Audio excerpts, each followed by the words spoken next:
begin, I would like to welcome all of you again now as citizens of the Rainbow Nation, which is part of the Unmothering. And I say Rainbow Nation because we have a lot of representation in the room in terms of where we are from, how we identify, how we express ourselves.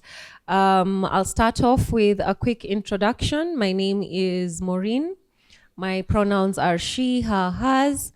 I am a divorced single mother of 3 amazing human beings. Like we had in our other conversation, I'm in my 2nd season in a great relationship with a fantastic human being. So a lot of what was said earlier in the morning really resonated with what life has been of late. And we are here on a session on menopause, and all of a sudden you grow older and you get invisible, which is a concept that my mind struggles to understand.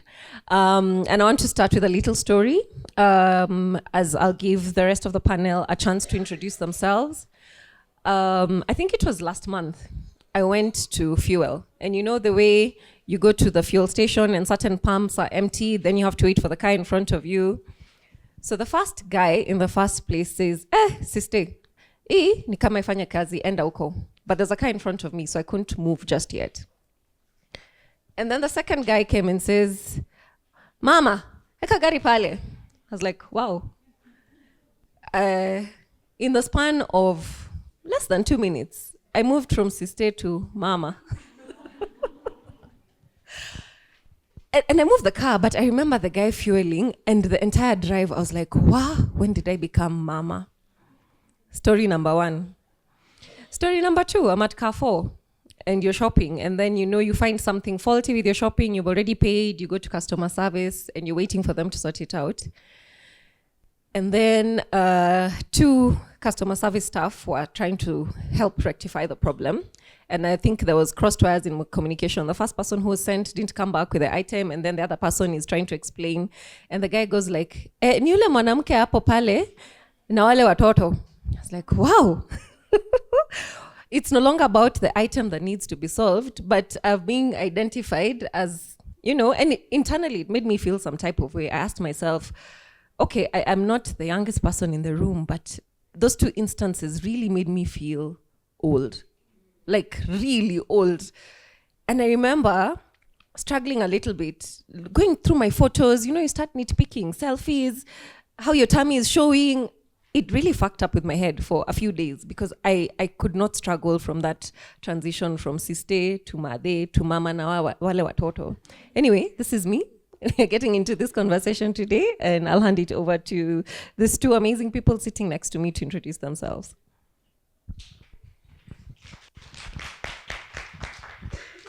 Hi, my name is Bugo.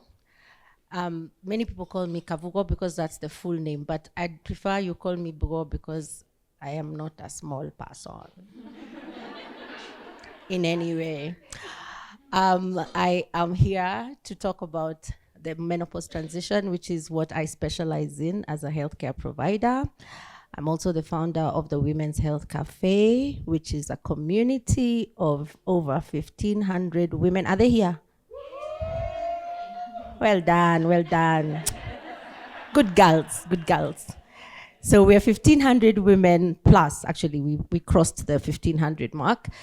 And we are 1 year old next week on the 29th of November. And thank you. I was saying it's an average of 50 new members every day for a whole year. Isn't that remarkable? Incredible. And so what we talk about, we form a community which is designed to help women find the right information, find a safe space to ask questions. And the reason why I started the Women's Health Cafe, there are many reasons, but my earliest memory was when I was a teenager. And of course, I tell people puberty and menopause mirror each other, especially perimenopause. So when most teenagers start their period, it's not regular, it comes after 5 months and whatever. And I told my dad, okay, I was lucky enough to have a doctor for a father. But I told my dad that my period wasn't coming often enough. And, he was like, okay, let's take you to the doctor. And he took me to a gynecologist. And it was this little old nursing home. I think it was called a nursing home then in Gara, where he used to practice sometimes when he needed to admit patients. And I had to go into the room, and I was there, and the doctor came, and the nurse was prepping me for the exam. And, of course, your legs are up on the stirrups and whatever. And then the walls were so thin, and there was this lady in the next room who, when the doctor came out and coming into now my room to examine me, he came out saying, "It has to go. It has to go. That uterus is bad, it's damaged, it needs to go." So then he came, and I'm first thinking, I didn't even know what a uterus was. And then, why are you talking to me about, or talking about that lady's uterus? And then the way he was saying it, it was his decision and nothing else. That was it. And that was my earliest memory of gynecology. And I said, does that woman know what the uterus is? Does that woman know what her options are? Does that woman know anything about anything? And so I started the Women's Health Cafe so that women can have information and learn to advocate for themselves. And I want to say, in the last 1 year we've been in existence, I've been very proud of us ladies. Our conversations have changed. It's no longer, oh, my doctor said I need to get my uterus removed. It is, no, why can't I get my fibroids embolized? Who has gone through this procedure? Who can tell me what they know? I love it. In fact, I said my work is done. As long as the conversations have changed, the women are empowered and they are advocating for themselves, my job is done. Thanks. So I'm in her group. The end. So my name is Renee Ngamau.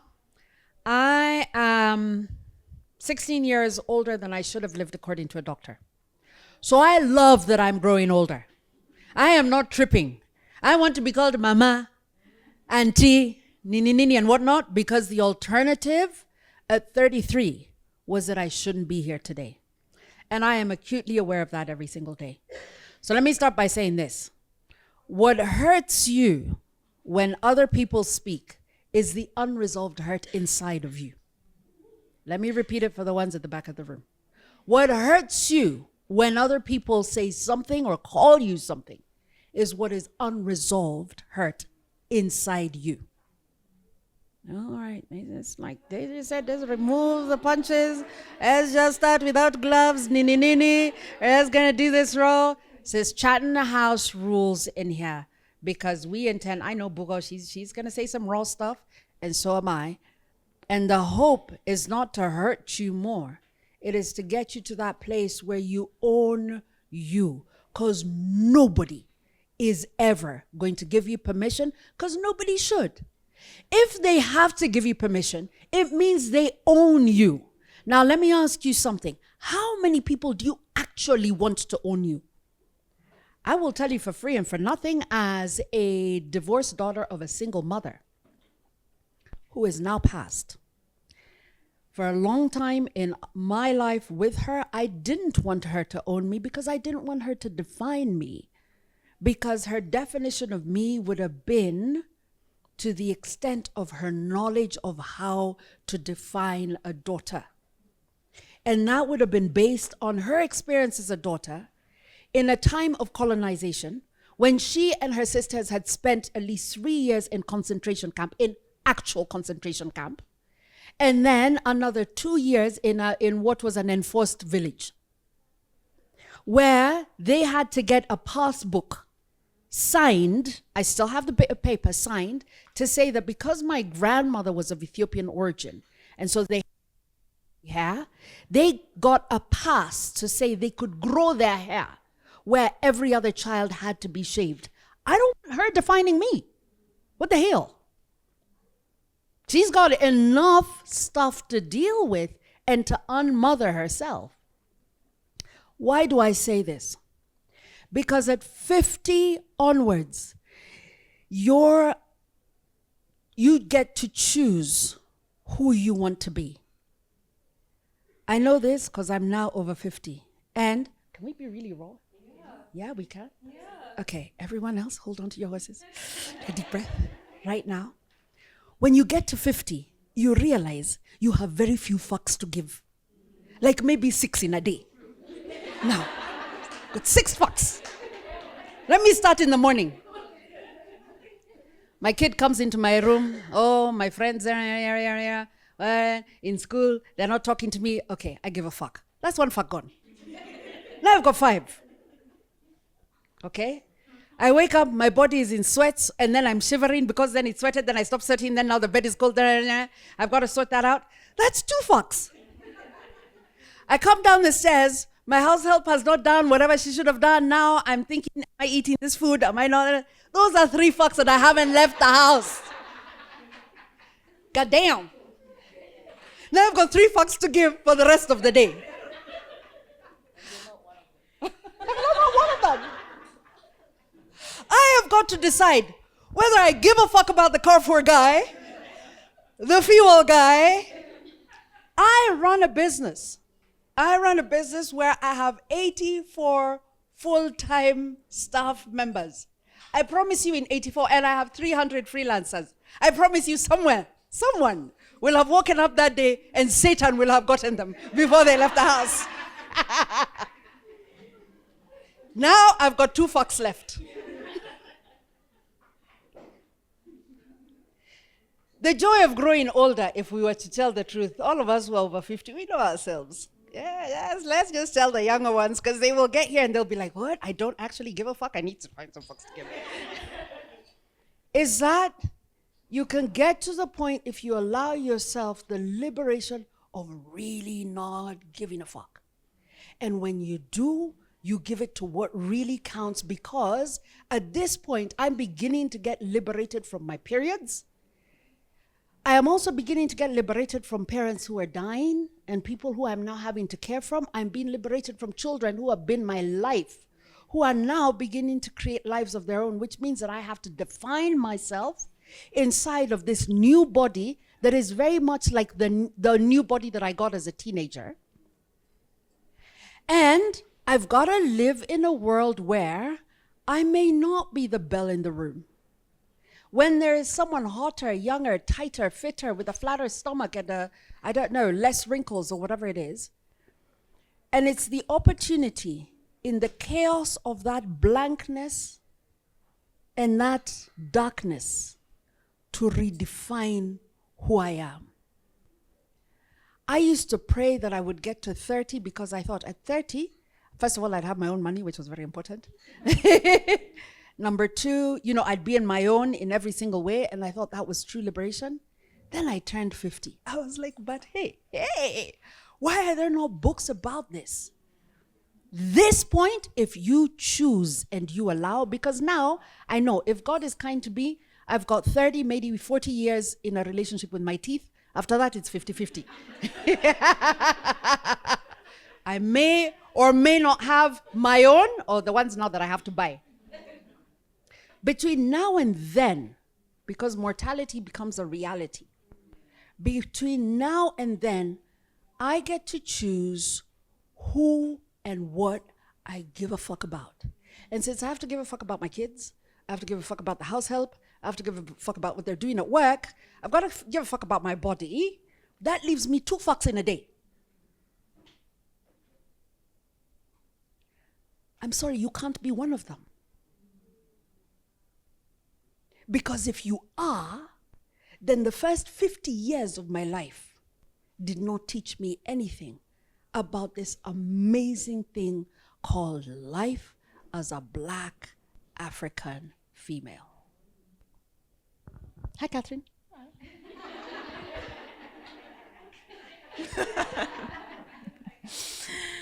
Thank you for joining us, and thank you, Renee, for prompting the mic. Even as you've caught us, we're just in the middle of introductions, but before we give you the opportunity to say that, I want to leave Renee and Bugo with 2 lingering thoughts from what you've just said. I like that you talked about referencing menopause with beginning your period and the clinical method within which we get introduced into those stages in our lives and what that actually means in living that stage of your life. And I think we can get into a conversation about that after the introductions. And then Renee, thank you for reminding us not to give a fuck. Like the only 5 in a day. But unfortunately, the one is mine. I'm choosing to keep it for myself. I will give it when I'm ready to whoever deserves it. Unfortunately, we live in a reality, even when you've built that internally for you, the world will not always give you the opportunities to continuously put that into practice in a way that serves you. And we get bombarded with so much derogatory, demeaning, shaming perspectives on how women in general are supposed to conduct themselves or present themselves to the world. So given especially your work experience, what are some of the things that you feel were such stark reminders in all those years of living that you feel we need to discuss today? Daktari, karibu sana.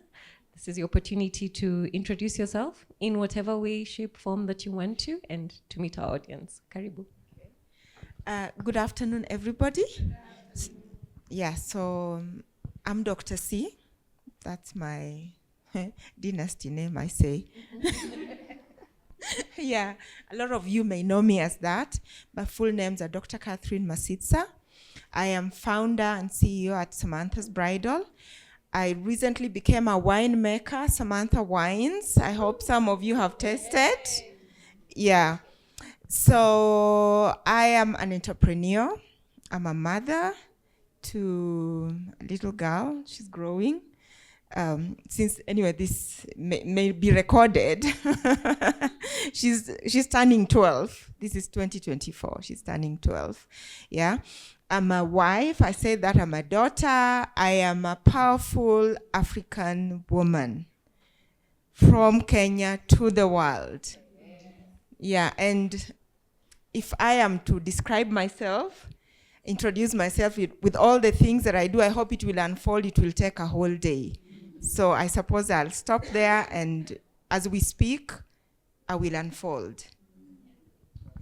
Thank you so much.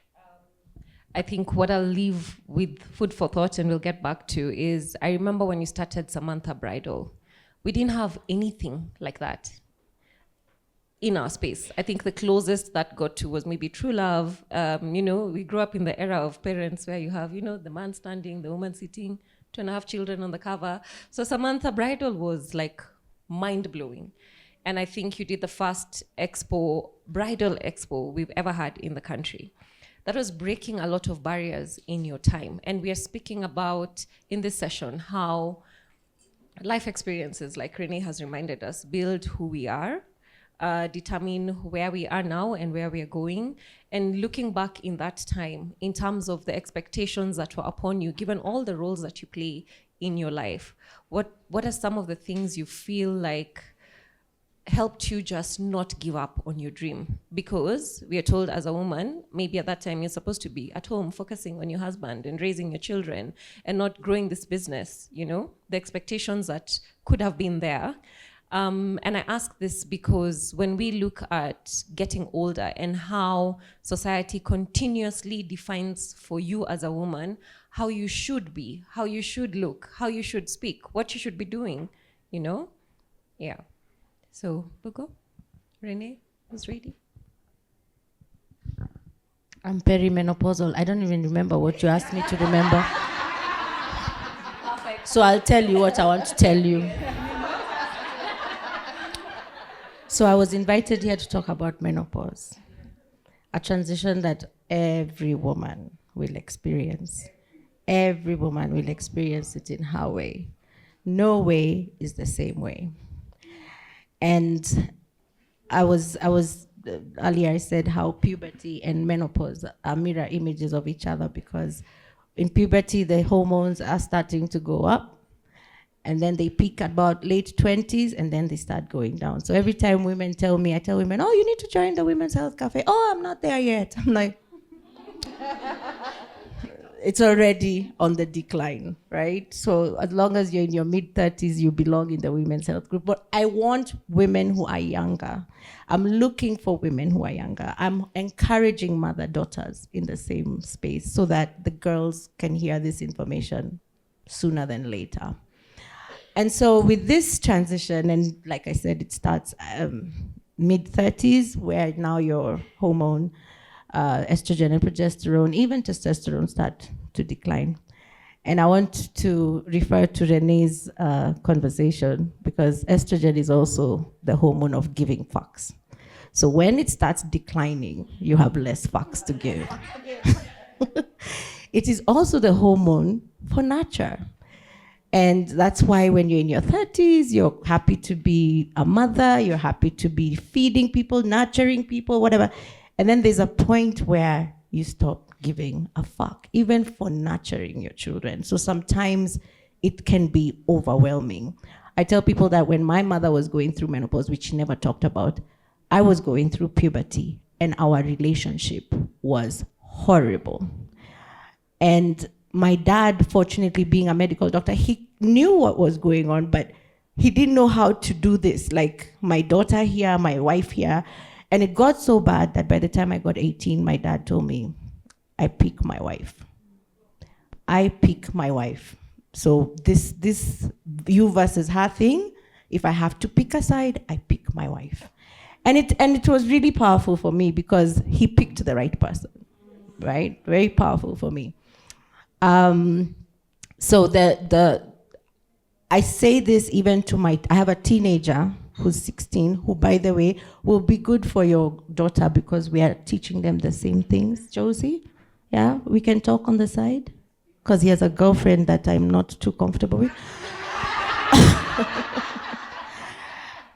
He's 16 and my preteen is 9, going to be 10, and he's proper Gen Alpha who has many questions, who has, and I talk to them very openly about what I'm going through. I talk to them very openly about what they're going through so that they can also talk to me about it. And I find that I was telling the ladies last night, we were celebrating, and I said, my house doesn't have slamming doors, shouting, repeating 20 times, because we give each other grace. When I forget something, we laugh about it. We say, Mommy, you have menopause brain. When I give them instructions, go do the laundry, do that, and they don't do it, I say, see, you have teenager brain. Or whatever, because they are mirror images. So even when your children, if you have to tell your children 5 times, 6 times to do the same thing, imagine it's not their fault. The hormones are doing things even with their memory, their focus, their concentration, which is why I feel very sorry for children who have to take KCSE, and there you are, your memory is messing with you. It's getting sharper, but it's messing with you, and then we expect you to perform on that 1 month, or is it 1 week, whatever it is, which is quite unfair to them. And if you've realized when you're starting to go to, I'm still perimenopausal, I think some people here are postmenopausal. Do you guys know the difference? You know the difference? We should define that. Okay. And remember, we have the talking stick, so please don't be shy about lifting it. If it doesn't catch my attention, you have Ami and Auntie Lela at the back of the room, and Roy.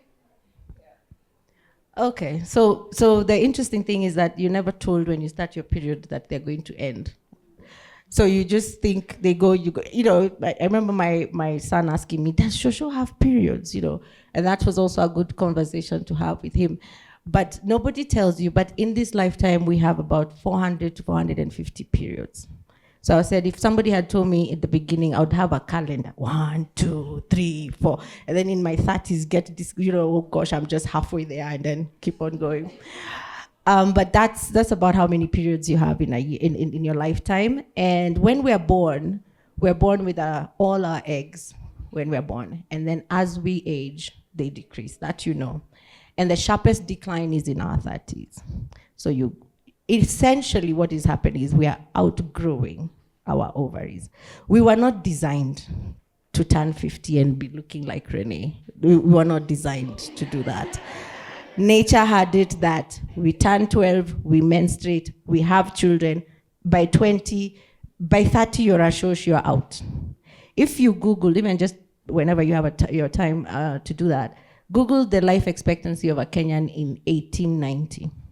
It was 28. So by 28, you're out. So you can imagine here we are doubling, some even almost tripling that. So for the longest time, we've always been defined by our ovaries. which was not very fair, but it was a place to start. But here we are now, we can redefine that, which then also goes to the conversation we were having earlier in the morning, where if we're not just our ovaries, we have so much else going on. Some of us don't want to have children, so don't define me by my ovaries. Some of us want to have children, but that's just a little part of what I want to do, and it only plays a role for 9 months. I mean, the sex, you get pregnant, you finish. Those ovaries never feature. Why are they featuring again? Which is why I gave the story in the beginning when I never really asked my dad, like, why is it important that I have menstruation every month? Why is it important? Had he told me it was about childbirth, I'd have told him, imagine I don't want.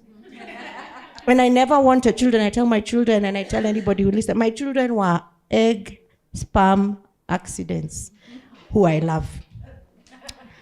I have learned to love and live with. But if I knew that, in fact, if somebody had told me if I could tie my tubes when I was that age and I had the choice, I would have done it. But of course, everybody thinks we came here to reproduce, right? So menopause is said, the average age is 51. Remember, a lot of this data is not ours, it is. So I'm hoping that eventually with the Women's Health Cafe, we can get some real African woman data, because they say we menopause much later. But the whole transition, when women tell me I'm not of age yet, I'm like, imagine you're pre-menopausal even when you're a teenager. See, you're pre. You're coming. So it is important for you now and then and later. So average age of menopause is reported to be 51. We say normal, regular, natural menopause, 45 to 55, that's normal. 40 to 45 is premature. And then anything under 40, we call it ovarian insufficiency, which means you have something else going on, and most times the treatment they give you is hormones. And why is it important? Estrogen also is the hormone of youth. Not only just you not having wrinkles, but even the health of your internal organs depends on estrogen. And so when we say, especially when we're having the argument about, do I go on hormone therapy or not? It's because estrogen preserves the health of your blood vessels, of your nerves, of your bones, of so many body organs that it is for you now as a person to decide, is that important to me to preserve? Have I been living healthy? If you have been living a healthy life in your youth, you may not really have the problems later. But if you have if you are not very healthy in your youth, then the damage to your body has already happened. And so there's this natural aging that happens with your blood vessels. The plaque forms, right? It starts forming 40. In your 40s, it just builds up. And the question is usually, do you want to continue maintaining the health of your blood vessels? Because the natural aging, the plaque will form. With estrogen, the plaque wasn't forming. So the assumption is we give you estrogen, it will continue not to form. Does that make sense? Which then protects you from heart disease, which is the #1 female killer. And so post-menopause. So menopause is an instant in time. Menarche is your first period. Menopause is your last period. And that 12-month period that you have no period for 12 months, 365 days, on day 366, you're post-menopausal. So it has to be 12 continuous months. The reason why is because majority of women, 99-something% of women, once you've gone 12 months, you're done. But there are exceptions. There are exceptions where you'll go the whole 12 months and then month 13, here comes your period. We call that abnormal uterine bleeding because it needs to be investigated. A lot of times, it could be just your luck or lack thereof. Other times, it's an indicator of endometrial cancer. So it's important that that is checked out. And then after that, you live your postmenopausal life. The question I'm asked is, does that life end. No, it ends when you die. So many times you'll go through the transition with some symptoms, no symptoms or whatever, and then they'll show up when you're 67 because it really never ends. What else would you like to know about menopause and the transition? I think I'm right there with you, only I'm very perimenopausal. I actually forgot the second half of the question, but we shall get back to it.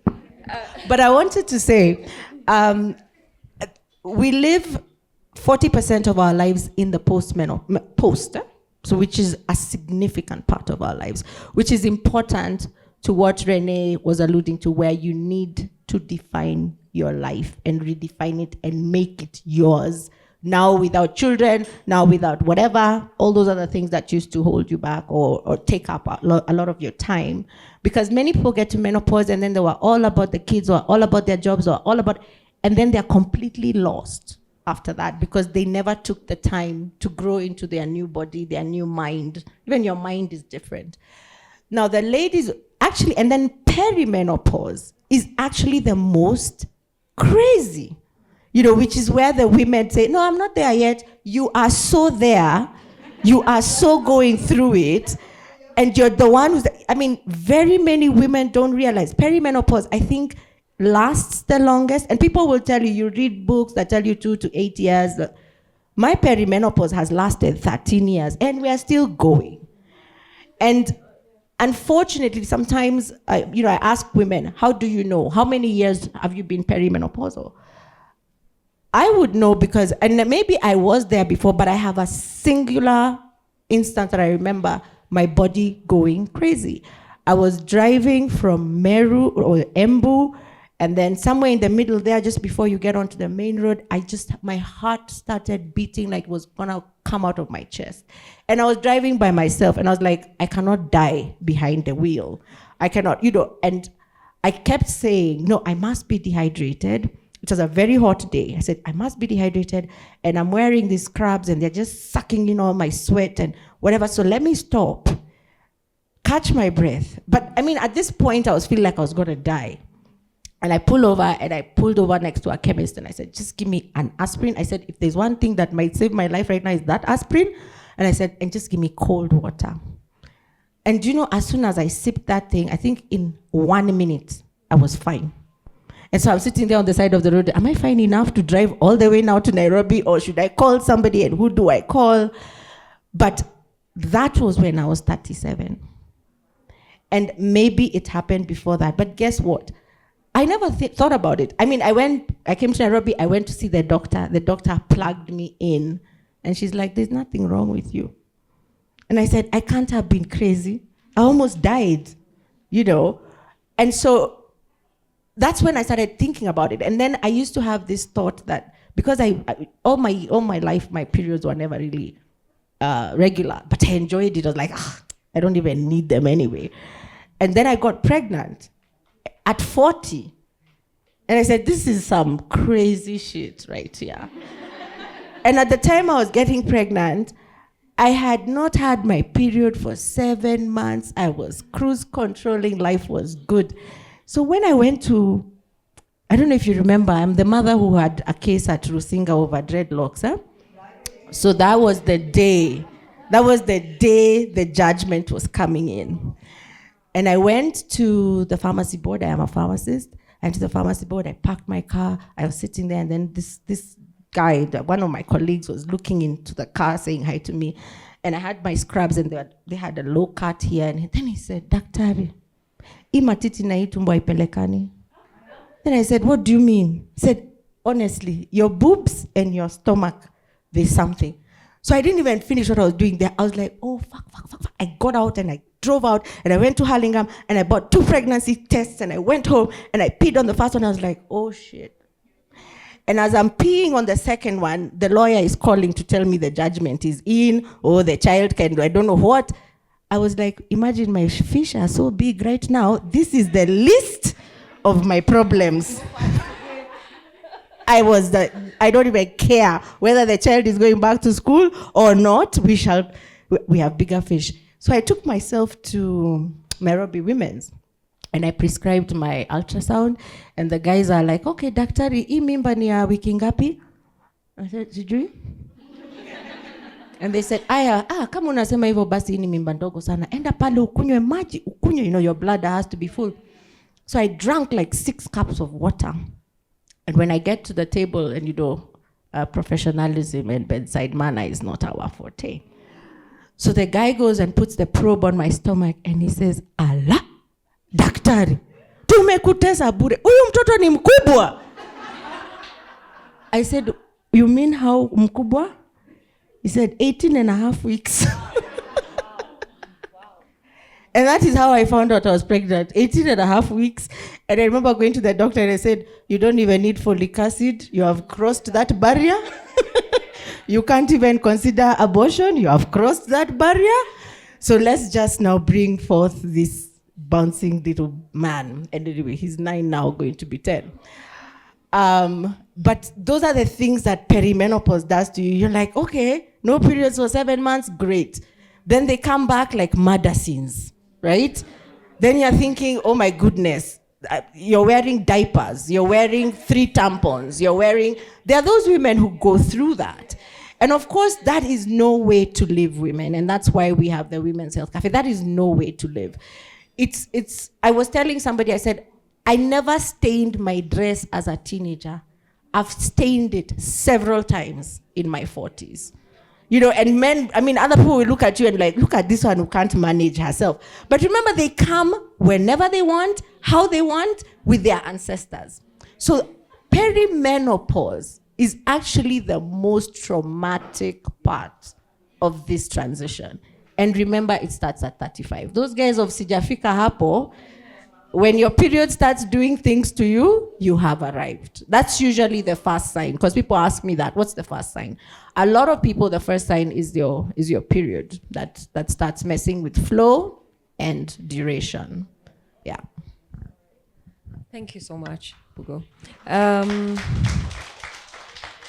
I think the running theme first for me is like menarche, menopause. All our problems start with men. The patriarchy is everywhere, But I'm glad you've shared that story, because there's a lot of symptoms that we imagine in our heads that this is what going through menopause would look like, When I was trying to read up for this session, every definition of menopause talked about the cessation of periods. And that was it. And then loosely mentioned the night sweats, the hot flashes, the irregular periods. But then you've talked about heart palpitations. Yeah, we are all there with you, perimenopausal, because your heart beats like it's about to jump out of your throat and you don't understand, You're sitting in a room like this and you're shivering and everybody's in a sleeveless top. Like, you're losing your hair, your nails are weaker, and nobody has taken time to study all these things. And you go to doctors and they look at you like you're crazy, and they put you on supplements and prescribe all manner of tests. And it takes us back again to the invisibility of women and the things we experience in different seasons of our life. And it's like the people who are supposed to listen, nobody's listening. Nobody is taking it seriously. And you're sitting there wondering, am I losing my mind? Or is my body failing me? Or what am I not doing to take better care of myself? And remember, guys, we have the talking stick, so please feel free. Renee, I genuinely cannot remember what you were responding to. So, talking stick before we get to you. Hi, everyone. This is such an interesting topic. I honestly wish we were here all day talking about this, because let me tell you, menopause is the absolute ghetto. Can you hear me now? Okay. So yeah, perimenopause is the absolute ghetto, because So looking at the topic that we're also talking about, there's sex. What was the topic? Sex. Okay. To the topic, I think we need to have a session to talk about sex and perimenopause and menopause, because guys, that pleasure, it's now, because your periods will interrupt, you will have dryness, there's so many things that are going to come and interrupt that pleasure that you're looking for. And you're talking about wanting to achieve or to feel or whatever, because there's just so many things that come into the mix. It's almost like the universe is conspiring. You're all hot and bothered because who was it was saying 30 you're hot, haujafika bado 40. It's like it goes, it's been put nani power form. So you're hot and bothered, but you can't do it because your periods are all over the place. You're constantly having yeast infections. Daktari, we need to talk about this because I'm looking for a doctor who is able to help with that issue. The consistent chronic bacterial vaginosis, yeast infections that I had being polycystic. It was there when I was younger. Now it is like on steroids. Like, my God. The ancestors of bacterial vaginosis sat down, had a meeting, and they were like, yeah, she's the one. This is the one we are going to use as the example on earth. Let me tell you mine now. It is the ghetto. So we need to talk. Also, with regards to HRT, I think in Africa we're lagging behind because, like you mentioned, Dr. Estrogen is the mother of all hormones. It's only now going through the process that you realize that estrogen affects so many things that you didn't even realize. Your eyesight, you're going to the pee. Now you're peeing like you're pregnant. What is all that about? I mean, why? Why? You're always hungry. You're like, what? I think I just needed to exhale. But yes, I think we need another session. We need one just for menopause. Reach out to the right demographic. The younger women are not the right demographic. I think we need a room full of people who are going through different things. We can learn and understand what's going on. Yeah. So I'll just shamelessly plug Kabugo runs Women's Health Cafe, and they have these conversations every day, and they talk about it often. So yeah, I think we are a different demographic, but different. But the demographic that is here is also in that Women's Health Cafe, and those questions that you've asked, she answers them because she's a doctor, and they all do, and they all feel the way they're feeling. So Kabugo, where is it? How do we do this? How do we? You'll get those answers after this. Yeah, so this for me is very, very interesting. I'm a researcher, call myself a gerontologist, looking at issues around aging. So when I started looking at research on aging 15 years ago, somebody said, you're young, why should you be studying issues of older people? Why are you interested? You realize that nobody talks about it. So in school, we learned about what will happen to our bodies when we reach our teenage years. But there's nothing about when you get older. Why isn't it part of our curriculum? So we don't have to come to such a forum to learn such things. These things should be something we learn in our education system, and it's really missing. Nobody teaches you, nobody bothers, and really the invisibility of women who are aging is something that is so perverse in our society.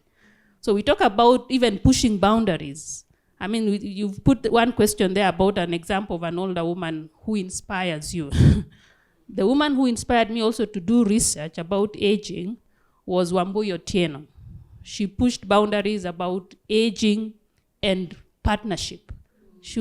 People ridiculed her, but she was really pushing boundaries and saying, I am important as a woman, I am important, I need companionship, and people ridiculed her. But she was really pushing boundaries, and I salute her. Thank you.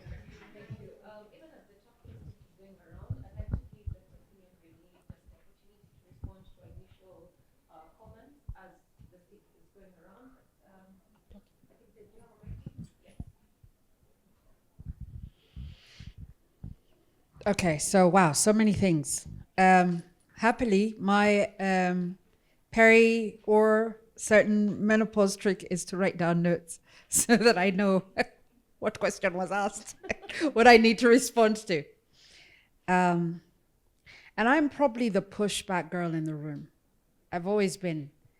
Those who I was in school with know that even when I wasn't in class, my name would be first on noisemakers, then everyone else. Then I have to prove that I was not in the class. I was probably the one who led the riot, even if that day I had forgotten to show up for the riot. I have been to every single demonstration I possibly could be in. I'm just that woman. Just that's the package that showed up. And earlier on, there was a conversation in the earlier panel about the importance of language. And so you'll forgive me, I will be the controversial one probably in this space and say this: our problems don't begin with men, as men, or start with men. They don't. I was at the pub last night and sat with some three just absolutely gorgeous. God rested after he built this one. Hey, my friend. Lord have mercy. Whew. I even saved one as gorgeous as friend of Andrew. Hey, I'll be circling back next weekend. But that not being the topic right now. Let us focus. All their problems were starting with women. Genuinely. We sat there and for 3 hours, two of them started drinking tea with milk so that we could really discuss heartfelt problems that women have caused them, heartache, and they really talked. And I was sat there and I just thought to myself, wow, we need a forum where men just say how all their problems start and end with women, then women listen.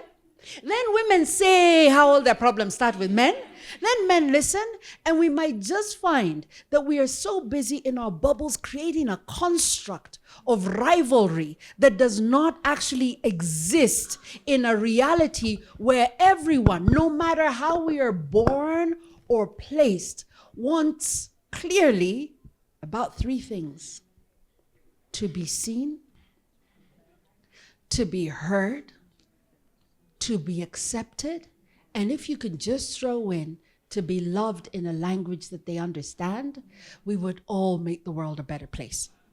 So I just want to push that back because it doesn't.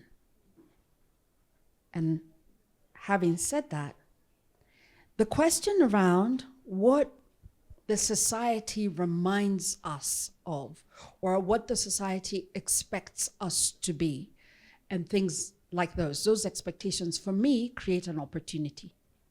Why? Out of every, now I'm going to go religious and I'm going to respect it.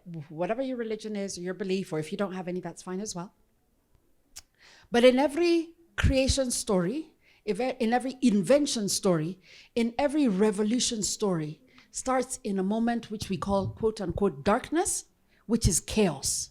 We have the privilege of living in chaos. Chaos is always when opportunity begins. Martin Luther King Jr. does not show up if there's no racism and apartheid in the US and slavery and whatever. Racism, I think, is where they were.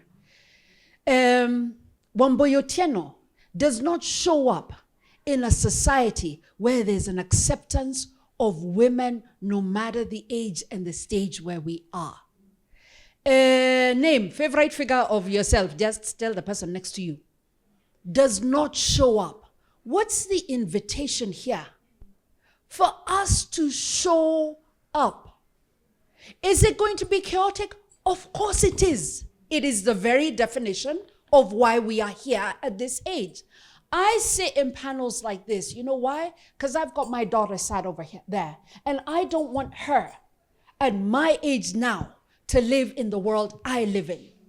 And because I don't, I need to be sat here instead of where I would prefer to be, doing what I'm doing now instead of what I prefer to be doing, because if I don't, she has to come to a panel like this when she's 50 and listen to someone tell her how it should have, could have, should be. So if you are invisible, it's because you have an opportunity in the chaos of the darkness of the Madorodanios to create light. That's why we're here. That I believe that like fundamentally inside of me. I work with formerly imprisoned women. You know why?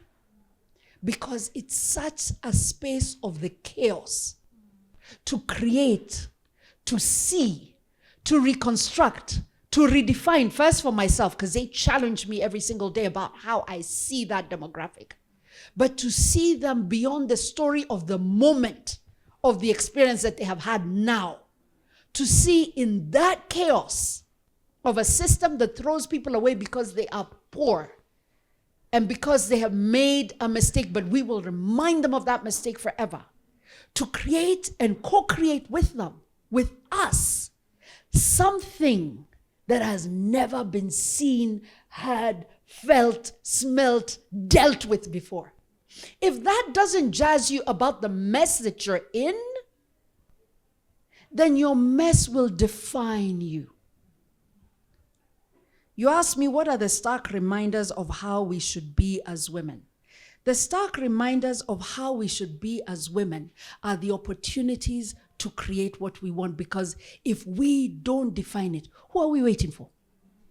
I'm not waiting for my 14-year-old.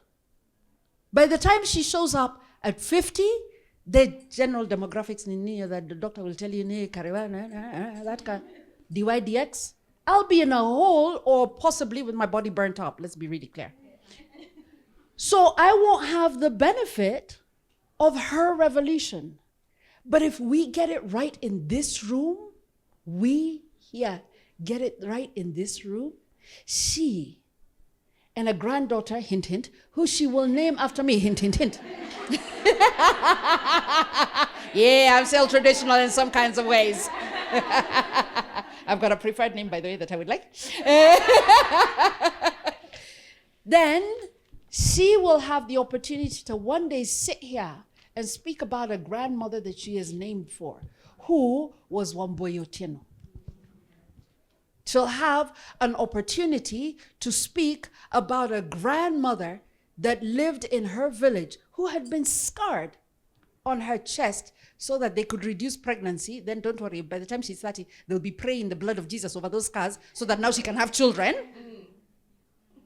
So that the change could come then, which is now, like in their history, so that they are different. And my sons will not be sitting in a pub with some strange woman lamentating about how all their problems begin with women.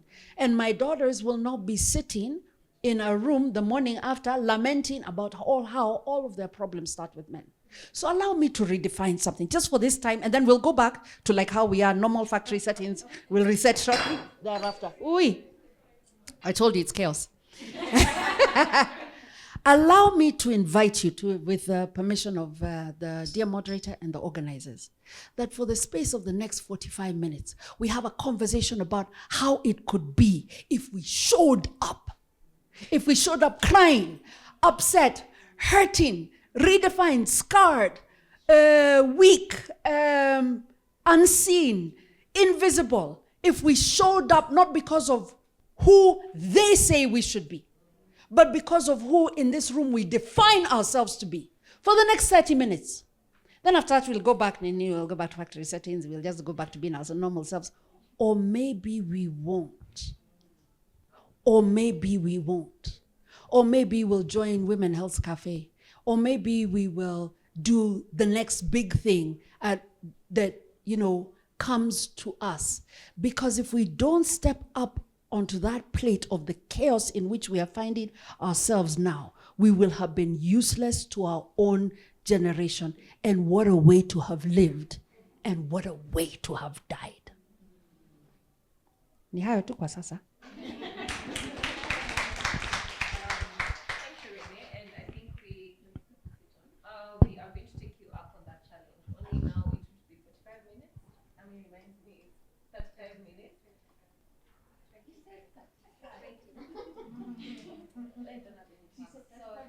Anyway, but back to you, Dr. C. And I think in the trajectory that Renee has put us on, where we are taking back space, where we are reimagining and redefining how these spaces and life and how people view us are, I think I'll hand over to you. Okay. good. I came in late. I don't know what had been discussed or not. Did I miss a lot? Okay, good. I like, Renee, what you're saying, because actually one of the things I've come to realize, like in terms of coming into myself, is that I'm formidable. I'm just formidable. Formidable. Like, what possibly can you say or even do to me? And the other day I was listening to a podcast on BBC, and there was one of the speakers who was saying, sorry? I got confused with what they were saying. There was one of the speakers who was saying something like, comparing, it's only humans, elephants, and whales that actually have menopausal and postmenopausal of their females out of all the animals on Earth. And I reference another research that has actually shown that societies that have older women, these are women who are menopausal or postmenopausal, are stronger, more resilient, and more diverse. And another research has actually shown that the thing about the three animals I have mentioned is that information is very important for the survival of that species. So depending on how you think creation happened, which I think is one of the most powerful forces, by the way, you just need to watch a dog on heat. Oh my God, the other day I had experienced my daughter's dog that was on heat. It was even jumping tables, jumping windows, all the male dogs, like it was a force.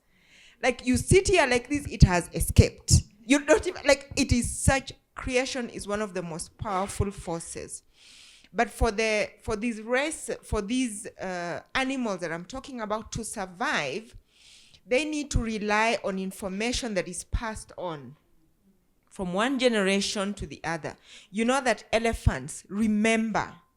They remember very well when they pass where one of them was buried, they stop there and they respect.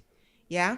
So human beings, we need information. And the reason why I think so that the menopausal women and postmenopausal older women are there is for us to impart knowledge for the survival of our species.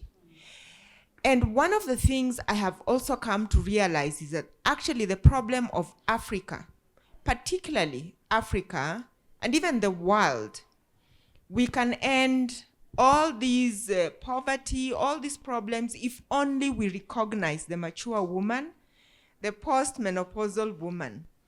Because, when I use the word formidable, can you imagine our young girls, if they left the home feeling formidable? They can do anything they set their minds to do. Can you imagine where we would be? Can you imagine the mature woman like myself, with everyone on this panel? When we reach our prime, and I like to call ourselves the prime time woman, we are sitting in the corner office, we are chairing our own tables, we are creating our own tables, we are making decisions. Can you imagine where the world would be? And men actually recognize this power, and that's why over time, over centuries, women all over the world have been crucified, suffered, called witches. There's a reality show I'm on, The Real Housewives of Nairobi. I don't know how many of you watch. Someone just decided, just because they feel they're younger than me, they just decided they'll age shame me, they'll body shame me, they will. What they did not realize is the power of the formidable woman. Like, honestly, they didn't see me coming. But because I'm just like, say what you want to say. But you see, it is just This is actually what is going on in the world because the men realize our power. The moment actually that estrogen you mentioned goes away, we can make decisions. We are really formidable, and the future, in fact, the future of this country relies on having more women on the table, more mature women. And because they know this, you find that the most criticized object in this world is actually a woman's body. When you arrive like this, when you become now a sage, everybody starts telling you, oh, the younger ones are coming. Like, you come to my Instagram page, people are like, when are you retiring? When are you? And that is the time when I use the F word. I show you a finger. I'm not going anywhere. And I don't even care. And I leave that comment there. Fuck you. I'm going nowhere. Yes. Choose a finger. I'm going nowhere. Nobody is actually expecting. People expect that, oh, you're going to be genteel. You're going to be demure. I just then you see these rebellious, whatever, and you're just like, what was that? And so the other thing I want to tell the young ladies, someone talked about the demographic. I think we just have the right demographic here. Because we have 30-year-olds in this town running around scared of getting hot. Look at me. I want you to run around looking forward to becoming me. To becoming Dr. C, you understand? To becoming formidable. There's nothing to get scared. This is an amazing age to be. Yeah? Live your best life now. Even the better one is coming. And the moment you realize that, then you come into your power. Complete power. And therefore, we need our younger women to understand that. We need you to stop body shaming maturer women, because actually we are your mothers and you need us. You really need us because there are many lessons. There are many things. I see a lot of my nieces who are in their 30s coming to me with the dating issues. I say, you concentrate on feelings. Just bring. I'm the one who will start that conversation, show me your bank account. Let's talk about your potential. You understand? So the maturer woman is actually needed. And with the knowledge that we have, we need to advance. This knowledge that we have, we need to pass it on. When you encounter this situation, this is how we deal with it. So therefore, it's very important that someone mentioned the HRT.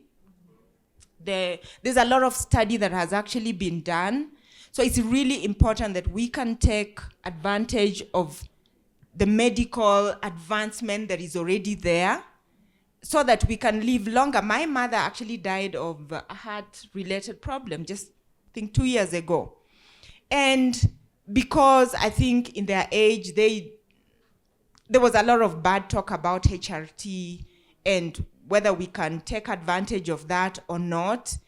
But I think we need to harness science. We need to hack the science that is there so that we can help our bodies. What else was I supposed to talk about? Yeah? So one of the things that actually I'm passionate about these days, the doctor there is because I'm a veterinary surgeon, which, by the way, the animals and humans, I just need to go and do anatomy and I can advance and I can tell you a lot about science. But I'm more, as an entrepreneur, I'm awake to the power of the prime time woman. So I want to tell the young girls, the only other alternative is 6 feet under. If you don't get menopausal, there is no other. It's 6 feet under. So which one would you want to have? Do you want to be 6 feet under or do you want to get menopausal? You want to get menopausal and get in your power, right? Yeah, so therefore, I'm passionate about the prime time woman. most primetime women, these are women who, when I say primetime women, you will understand that I'm talking about the postmenopausal woman, the 45-plus-year-old woman. Look, the children are out. Some of us had our children late in life, yeah? But for most people, the children are out of the nest. We have the money, and we have the moxie to spend it. Like, we have the motivation to actually, so this is the thing that I'm saying, that we are, in fact, the women starting businesses at this age run more powerful businesses. And I'm aware there are women who have shriveled off like leaves, like they've just disappeared because the world is busy telling them, leave. Don't dress like that. Don't do that. Leave it for the children. Which children? Me and my daughter. I can tell you, me and my daughter even share stuff. She's 12. She's 12 years old. The other day they had a school disco. She wore mommy's things. When I go to Zara, sometimes I actually go to the teenage section and I'm buying things from there. So I dress the way I want to dress. I do the things that I want to do. I don't listen to whatever people are saying, because most women, and I'm passionate about that because women are shrinking. Mature women are shrinking because they are being told to shut up. You know, they are shrinking and not coming into their power. And guess who is the loser? It is not that woman, it's the society. You understand? It is the society that is losing. And therefore, and that is a threat to our survival. It's a threat to the development of this country. We will not achieve the developed status if we continue to shove off women who are now mature, who are leading organizations, and suddenly, because you just became what? Or now, that's why we're having more men in leadership than women. Because women are being just leave. How do you explain there are more girls who are in the university, but as you go on and on and on, there are fewer? Because women are just made to shrink. Or because society expectations, they're just thinking, okay, this is the time for me to just sit there, leave it for the younger ones. Of course, let the younger ones do, but be there in your power. Yeah.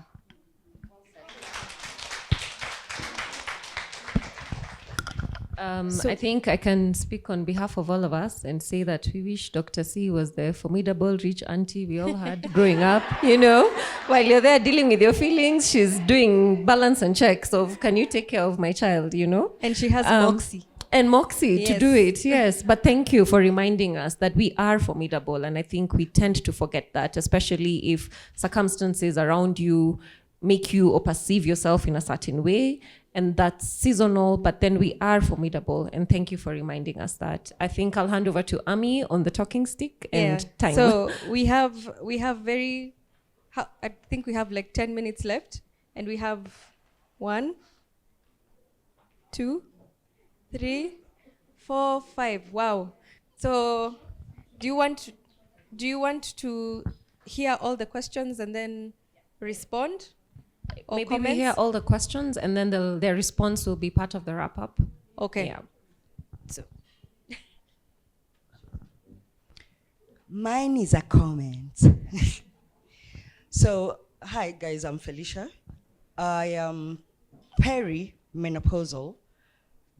Our gracious host is my baby sister's classmate. And there's another one here who's another baby sister, who's executive director of something.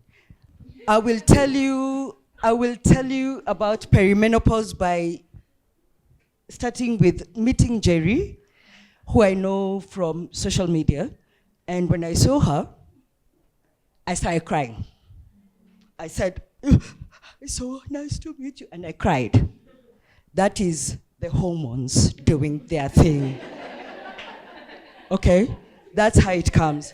But the reason why I felt I needed to say something is, one, I learned that I was old when I was asked by someone, do 40-year-olds still have sex? Close your ears, you guys. Do 40-year-olds still have sex? Yes. And then I wanted to tell them we should be the ones doing the porn. Because the best sex I ever heard was when I got to my 40s. Okay? So it's not all gloom and sadness. There are nice things coming. You will be like an 18-year-old boy, not girl. Okay? So there's that part. There are emotions, but what I needed you to know, the younger guys, please take care of yourself, because the hormones, how you treat yourself when you're younger, is what will happen to you when you're older. Because I'm having the best time of my life. And that's why I'm not scared to say, baby sister, baby sister. I'm not, niite mama, niite kuhu, ogogo. Just, I'm okay. It's going to be good. Take care of yourself. That's it. I don't want you to think that it's all gloom. Give me the talking stick. Wow, Feli has really, yeah, we've known Feli since we were kids. There were people that I had pointed to. Oh, yeah. All right. Do I have to start? Okay. Hi, everyone. I have to say that if I was to speak for most of the younger women, we are very scared. This is very scary. But I may be looking for a shortcut here, but I have a question for Daktari. What happens when you decide to go the total hysterectomy way? Do you still get the same? Does that still happen? I just want to know. So that's a question you can answer later. Someone from this side? Question or comment? Okay. So Dr. C has talked about mature women standing in their power. And I have seen from my aunties who are older kind of losing that light. So how do I help my aunties, or are there spaces where they can learn how not to lose that light? Yeah.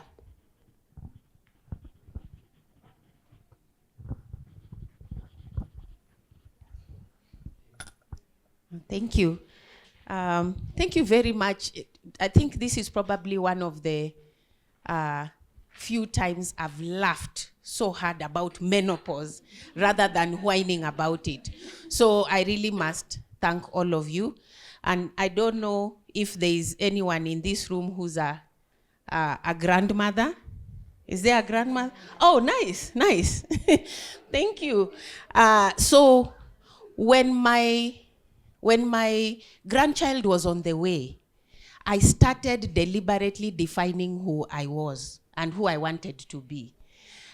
So I said, no, I'll not be called Shosho, I'll be called Coco. So I'm called Coco Lu.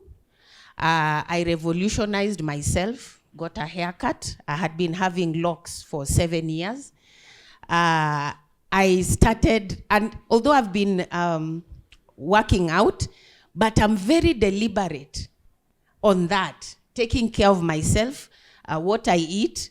I try my best to work out 3 times a week. If I can do 7 days, good. If I can't, because I don't want to be that I cannot be able to roll on the grass with my grandchild, be able to have those fun things. You know, the stereotypical description of how a grandmother should look like.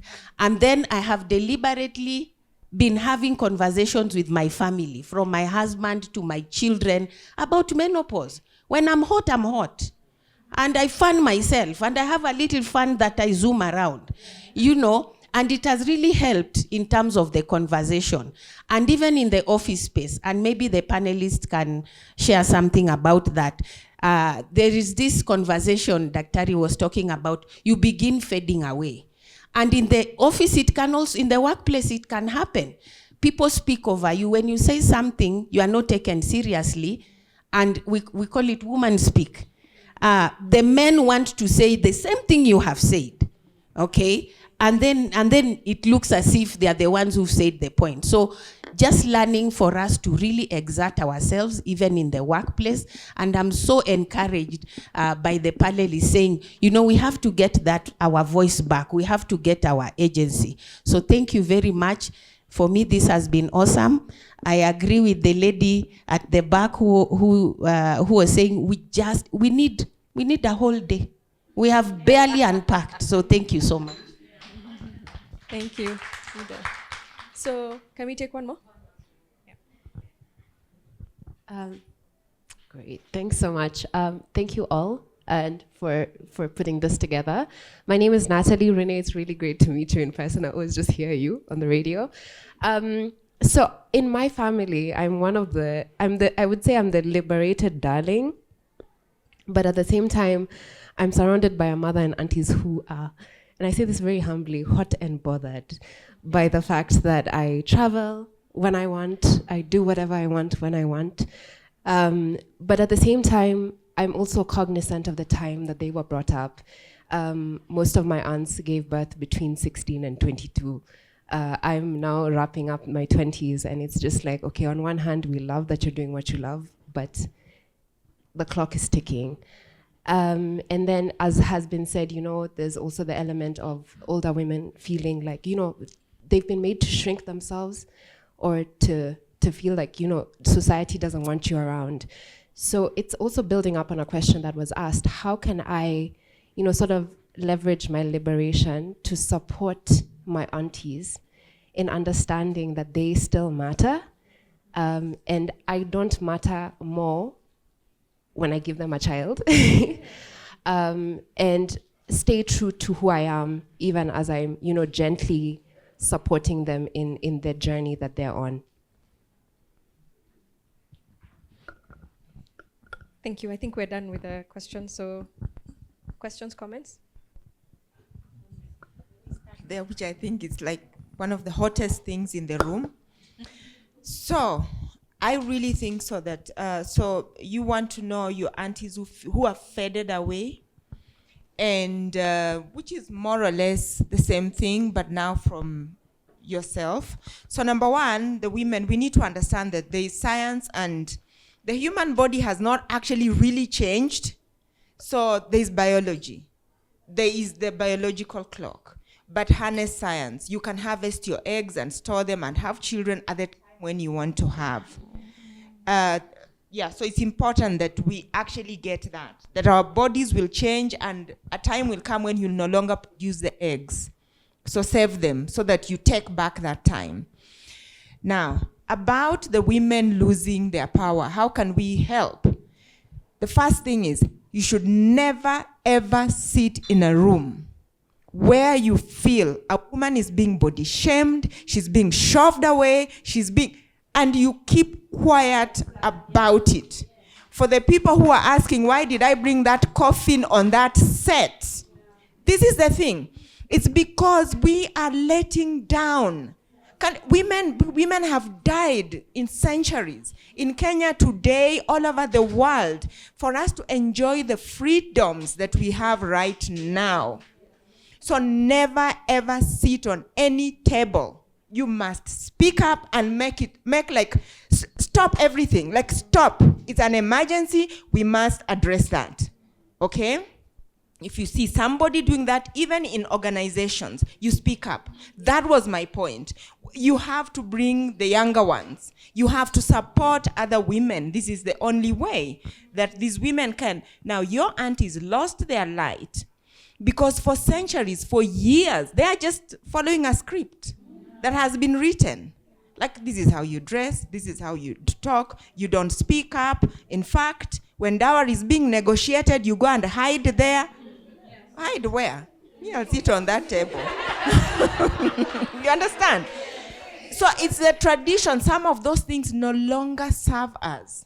They no longer serve us, and we have to recognize. And then there are those things that actually serve us. The other thing is actually self-care. self-care, especially for mature women, is really important. Because you enter this room and you see everybody is looking how they are looking, and you're looking like I don't know what, and then you just go and sit there in your corner. So I think it's very important for women to take care of themselves, so that when you walk in a room, you forget. There's so many things you can do naturally. Diet, exercise, we know what she was talking about, really important, so that you can still stay in your power. You forget how you look and just engage with everybody who is on the table. You understand? So that is really, really important. I'll say it again. Speak up. Speak up. Do not disrespect the work that has already been done. Don't take us 200 years ago. Speak up and turn up. Show up and show off. And just partake on everything that is on the table. If there's one thing I have learned in my life, this world just belongs to the people who will decide I'm doing it. It doesn't matter what your age is. Just do it. Show up and show off.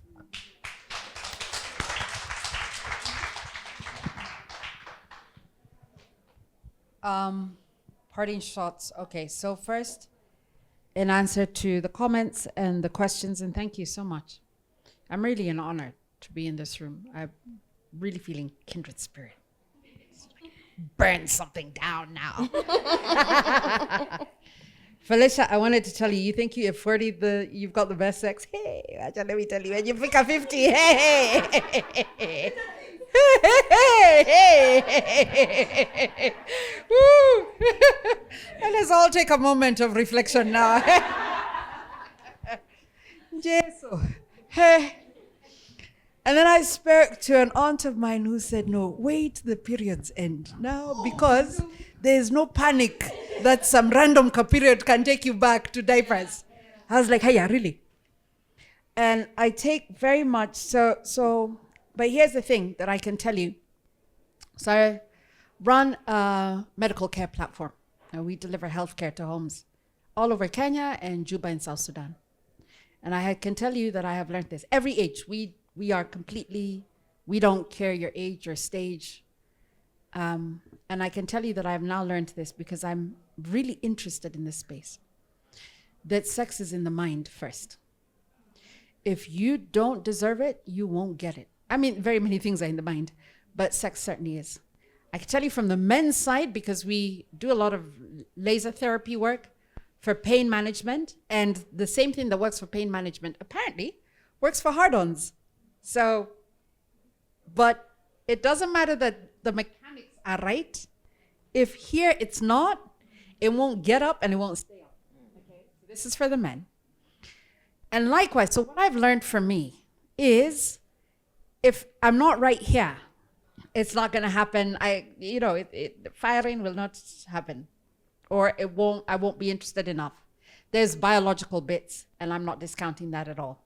But you could be biologically just fine, but you have decided that you are too, fill in the blank, or you're not enough, fill in the blank. And that's on you, and that's on your mind. So that to let you know that taking care of your body includes taking care of your mind, because your mind will take you to places. Your body will go to wherever your mind states it must. This is the thing that we call miracles or remissions or whatever it is. Because if the mind has so decided, the body has no choice in the matter. I wanted to speak a little bit about aunts. So my mother died 4 years ago now. And I was raised by a single mother. And so my whole world, my father had died when I was 2 and she didn't remarry. And so my whole world in terms of ancestry collapsed with her. And I've had to redefine my relationship with my aunties, looking for the mother figure. And then realizing why they weren't so close was because the fruit did not fall far from the tree in our case. There was no, and then all of the other trees in the orchard are different. They are fading trees, and to have, take your place and whatnot. And so I've had to choose to mother my aunts. So I'm the one who's going to show up and say, dress up properly. No, don't wear that. Go back upstairs. No, don't. Or I'm going to bring you what you're going to dress in because today we are going here and there. And they will come up protesting and yelling. And now I'm known as just that one. Aki, just when Yode comes, you just know. And then they go, I drop them back at home and they're like, wow, that was fun. When do we do it again? And in so doing, by giving myself permission to be in their lives in this way, they've given me back mother, which I was really lost for. I was really, for 2 years after my mother died, I was so lost. It was unbelievable. I didn't know back and forth. I was so lost. I had great external successes. Fantastic. I started startup then. I was vice chair of Amnesty International then. I was sitting on the board of all sorts of things. I was so damn lost. And maybe sometimes finding yourself is in giving yourself permission to rustle up someone else's life so that you can find what you need in them and they can find who they are in you. So give yourself permission to be you to them. They're upset with you because you're traveling, because somewhere inside of them they're thinking, how dare she take the permission that I could never give myself? And the hope in that, like a jealous lover, is that you then say, okay, you know what? Let's do this. Let's just do this together. And in allowing them, even if the travel is to like Ole Poles to eat nyama choma and drink a beer. Huyu mtoto wetu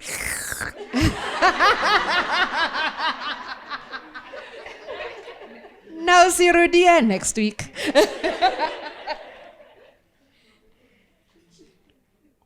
And I wanted to ask you, as you grow older, something I had to define for myself when I grew sick. Because I told you earlier when I started, I had a growth in my brain when I was 33. I was given until 35 tops.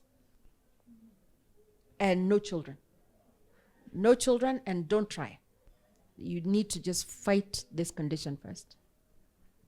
Now, by the way, hey, I've got 2 biological, I've got 1 adopted, 2 adopted now actually, because there's another one who we just adopted with a cousin of mine. The difference was someone asked me, who do you define yourself as without a function noun attached to you? I'm going to ask you the same question. Who do you define yourself as without a function noun? Mother, sister, daughter, friend, lawyer. Give me some. What else? What are you defining yourself as? Wife, grandmother, sister, friend, Klande, Misk. Who do you define yourself as when you don't define yourself as a function? Because our identity is so linked to our function. Why do we have this conversation as women? Because our identity, women, is defined by function, giving birth. If you take away giving birth, who are you? Because when you define that, number 1, identity without function. Number 2, purpose without function. So my purpose is not to be a lawyer.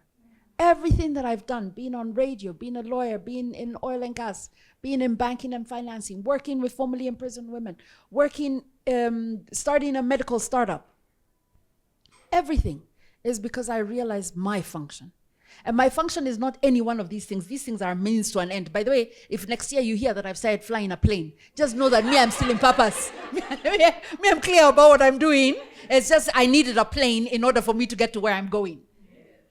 When you learn those 2 things, identity without function and purpose, outside of the vehicle that will get you there, the world becomes a different place. You hear the same words in the room, but they land differently.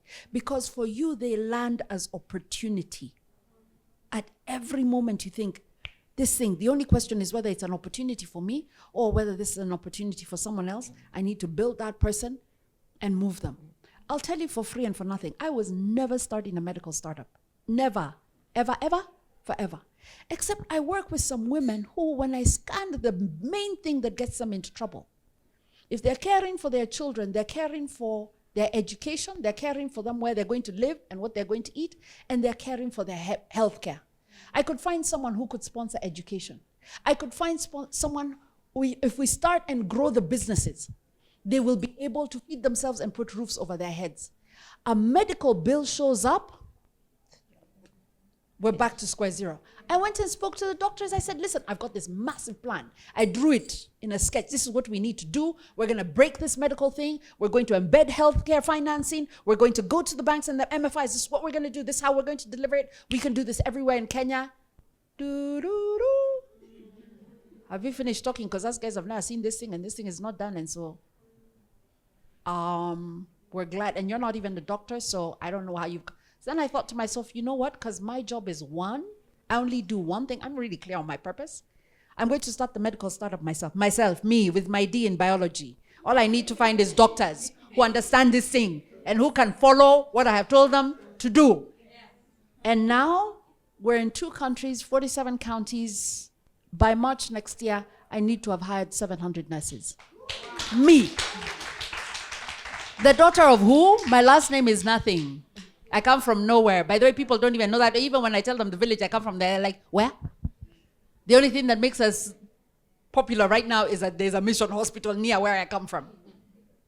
If I can, and I promise you, I am less than whatever you could possibly think of yourself. The only difference is I gave myself permission. I'll leave you with one last thought. Learn from death. Death is such a teaching thing because we operate as though somehow we will all die in our 90s/100 in our sleep, quietly surrounded by children who clearly were insomniacs because they did not sleep while they were watching us die. On account of that, it's slightly creepy when you think about it. But what we're not, and what we know because it happens to others, never us, is that others die young. Others have misfortune. Others, until the moment when it happens to you. My highly invincible, incredible, amazing mother, who even we were sure that cancer, in fact, she beat it for 2 years. And then suddenly she just 0 to 100. And what it tells me is this, and then myself having had the experience of having had my death sentence pronounced on me. So then I knew, okay, I've got to choose why to live beyond this. Is this thing ends. See this thing, this breathe in, breathe out, inhale, exhale, whatnot. Grow fat, go skinny, cut your hair, lengthen. This thing ends. And when it ends, it's over. So if it's going to end and it's going to be over, and then that's it, why not be crazy, formidable, radical? Why not go out, blaze in a blazing trail of fire? Since it's ending anyways, and since I don't know when it's ending, today I'll be like a blazing trail of fire, then tomorrow might chop, then today I'll be another trail, on, and then one day it will be. And then because my blazing trail of fire is not the same as hers, all I need to do, whether or not I agree with her, is to celebrate her trailing and their trailing and his trailing, because on our continent, sisi ndio tuko. And we are the ones we're waiting for sure. No one else is showing up for us. And many people are showing up against those of us who are woke enough to be in a room like this. So maybe the invitation from today, from this conversation about menopause, about divorce, about shame, about sex, about ninini, which I did not write the third one over there, but we know it ourselves, or maybe it's up there. Maybe the real invitation here is take all your 6 fucks, decide which ones you're going to give to whom, and then the balance, what you're going to do with it. So that when your light goes out and your fire, that one of heat, of the middle of the night, we are now in hot sweats and cold water, which is us giving energy so great that we steam in our own bodies. That when that time comes and DOD is written, and yeah, everyone around me will say, hey, that one, she consumed her whole tank of oxygen and even like consumed some extra. It was time for her to go. Maybe that's the real invitation here.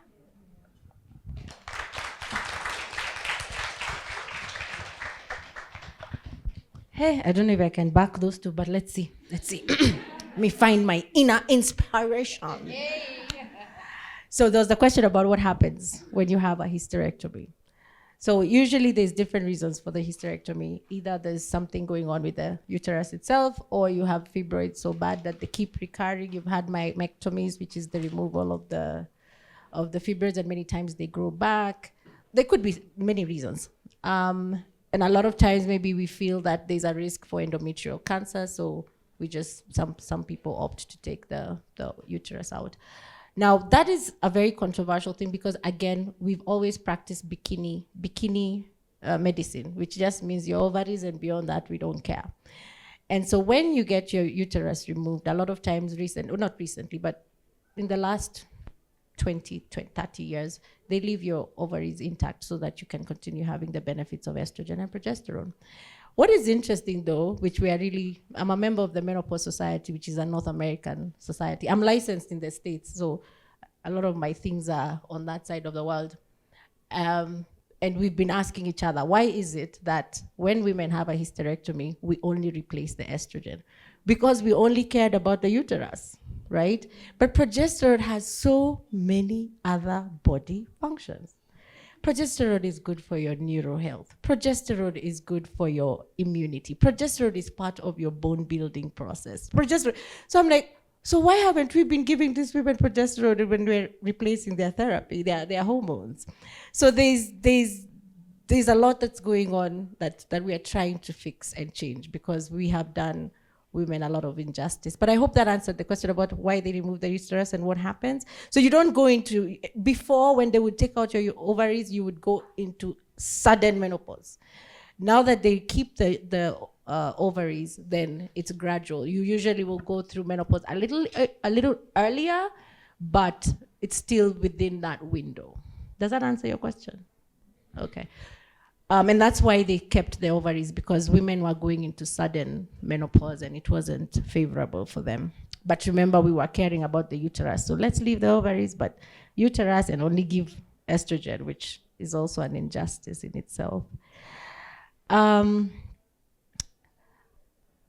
trying to, I've written notes here as perimenopause, but then I'm like, what do they want to say about that? Suffering is not part of life. I guess I was talking about that when we were talking about. Yes, you are not put in this place to suffer. And I tell people, when we were talking earlier in the conversation about shame and whatever, I'm the kind of person, when a situation stops serving me, I'm out. I'm out because, like Renee said, we don't know how long we are here. How can I be suffering and I have limited time?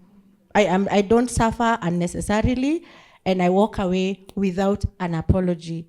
And I'm not even talking about relationships or people. In fact, I think in this lifetime, I've only cut out one person because of her personality and her mother's personality that was driving me crazy. And I said, this is not worth it.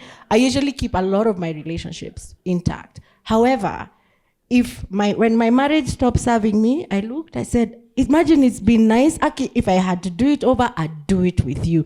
But now it's time for me to move on. And I moved on. And I moved on. So people ask me, okay, so you're a pharmacist, you have worked in community pharmacy, you've worked in the hospital, and then so now, well, I've done regulatory affairs, and now I'm a menopause practitioner at 50. I mean, okay, I'm not 50 yet. I have 26 days to go. But I'm like, yeah, and at 50, I am going to start a new business. And by the way, like Daktari said, imagine this is the time where you have clarity, experience, the give a fucks are list. You know, in business, you don't need give a fuck. You give a fuck, you run your business to the ground. You need level-headed, unemotional, decision making, whatever. This is the age, and many women who start businesses at this age succeed because now you don't have all the other things and baggage that was holding you back. So it's a challenge, And I tell people, when people say, Bugo, you should start. Why don't you start? You have the same power I have and more, So, Bugo, we need a page for this. I'm like, No, you do it. And then you find your power in that space that you find you're so passionate about. Because if I'm going this way and then you come and give me a branch going this way, in my 30s I would now divert and I'm following. I'm like, no, I'm going this way. You decide to go that way and I'll support you going that way, but this is how I'm going. So when she talked about her mom, and that's always something I tell people when people say, is it normal in nature? She calls it creation, I call it nature. In nature, we are all equal opportunity. So when you sit there and you say, why me? I always ask, why not you? Right? I mean, no one has a monopoly to anything. So, when Renee's mother was going through cancer and you can sit there and say, why my mother? Or why? It's like, why not? It could be me, it could be you, it could be. And so I say that to women, so that you just say, oh, it's witchcraft, somebody looked at me some type of way. No, you're part of nature, you're equal opportunity for these things. So as long as you think about it that way, then you won't go thinking who looked at me badly, which family curse is coming down the line, or whatever. It is, you're part of nature, you're fair game, yeah? We talked about how to help other older people. Now, I have a sister. I'm the last born. Does it show? I'm the last born of, we are many, but of 6, I'm the 7th girl. So the age difference between me and my elder sister is almost 20 years. Old enough to be my mother. But what I'll tell you is all those people in the group who know my sister, and she was there last night at dinner when we were celebrating, my sister, I don't know when she made this decision for herself, but my sister she's almost, so if I'm turning 50, she's almost 70, yeah? My sister shows up every day in her best clothes. She never looks out of place. My sister retired and made a decision. First, she owned being a grandmother, and same way, she goes to work out at the Arboretum, and she's like, I have to stay young for my grandchild. I have to be able to roll with her. I have to be able to, whatever. And she does that. I mean, she will sit on my stairs and go one step in her skirt, teaching my children how to go down the stairs, how to go up the stairs, things I wouldn't do. But she had made, in fact, she was supposed to be on this panel. She has kept herself relevant by whatever she did for 30 years for government, she now offers to the church as something to stay relevant. So when they're talking about regulating the churches and how the churches, she's the one who speaks. When there's an opportunity to go to Mozambique to represent, I don't know what, she's traveling all the time. Last week she was in Botswana, and then she's part of the church. So when they have those church youth boot camp in Mombasa, you'll find her on that SGR with those youth. She goes to that beach. She will be there jumping up and down with them. But when you look at my sister, you can tell she doesn't look her age. But she has made the decision to stay relevant, to stay active, because also I think it's a trauma response, which is a positive one, to what happened to my mother. We were talking about menopause in the workplace.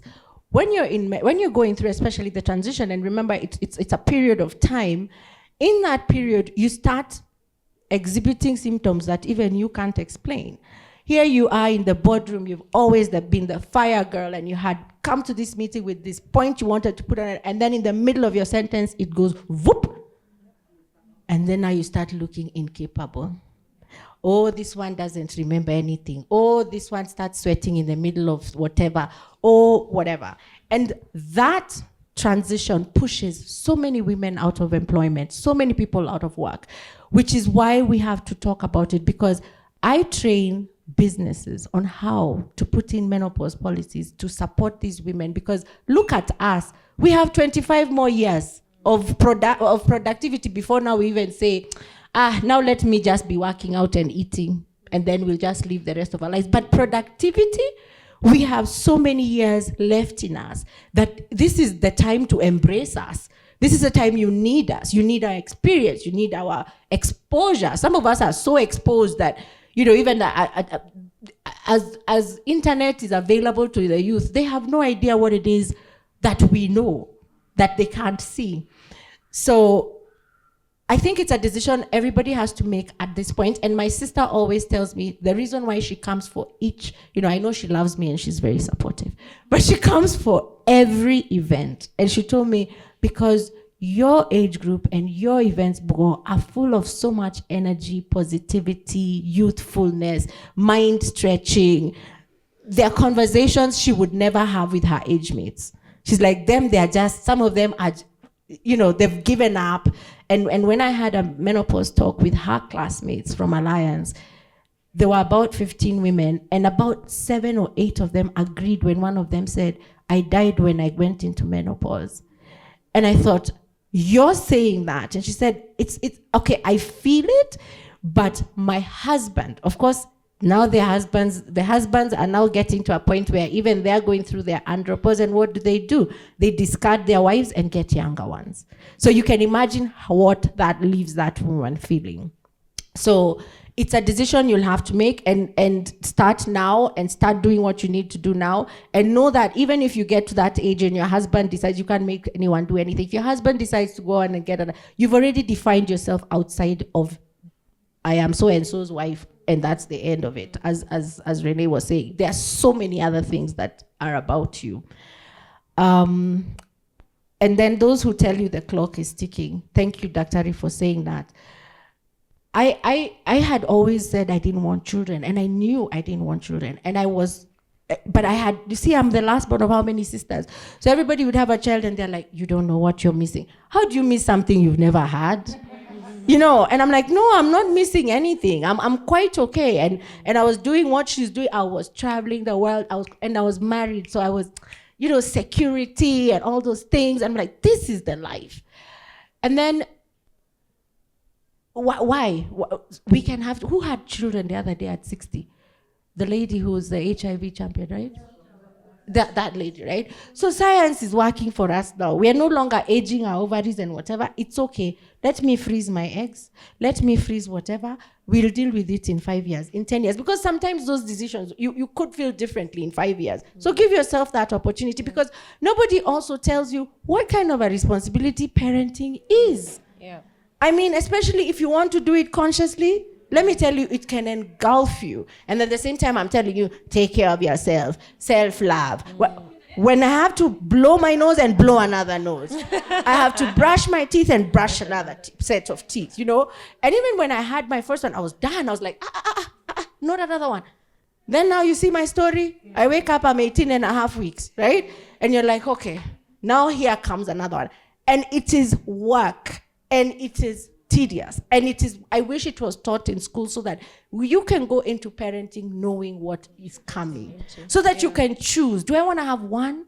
Do I want to have none? Do I want to have 5? Because you already know this is what it's going to look like. Nobody ever tells you that. So enjoy, freeze your eggs, put them where they need to be, revisit when you need to revisit. And it's okay if you choose not to have any. It's okay. Thank you, Bugo. Did you have another one? Sorry. And then now, usually my parting shot, I teach about menopause. We talk about the genital urinary syndrome of menopause, which includes our vaginas. I tell every woman, your vagina is a muscle. You have to exercise those guys who go to the gym, you're gymming. So you're doing it for long life. So if you want your vagina to live long and serve you long, you need to use it. So have more sex. Use it or lose it, just like any other muscle. As we finish our session, key takeaways.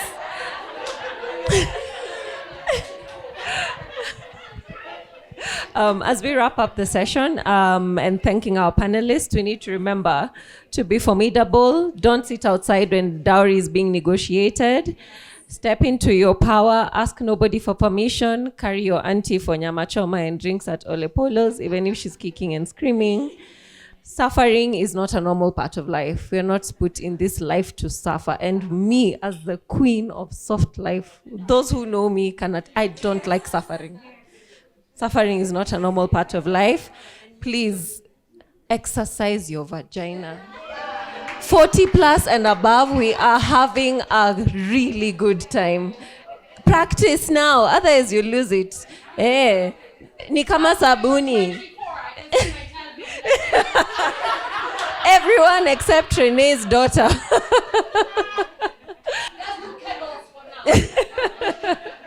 And with that, we would love to thank each and every one of you for being here. Like, you truly, truly deserve all the claps in the world for being here. It's Saturday. You could be doing many other things, but you are here with us until now. Thank you. Our lovely ladies in the room are still going to be here. Ami had set up lunch. She's about to kill me because the food is getting cold. So please find someone you've not spoken to, go share a meal, exchange contacts, network. Don't let this just be another thing you tick off your Saturday. Ugo's circle is open for application, right? Yes. We talked to her about it. And if you've taken pictures, please tag us on Instagram, Twitter, LinkedIn, share the videos on @unmothering.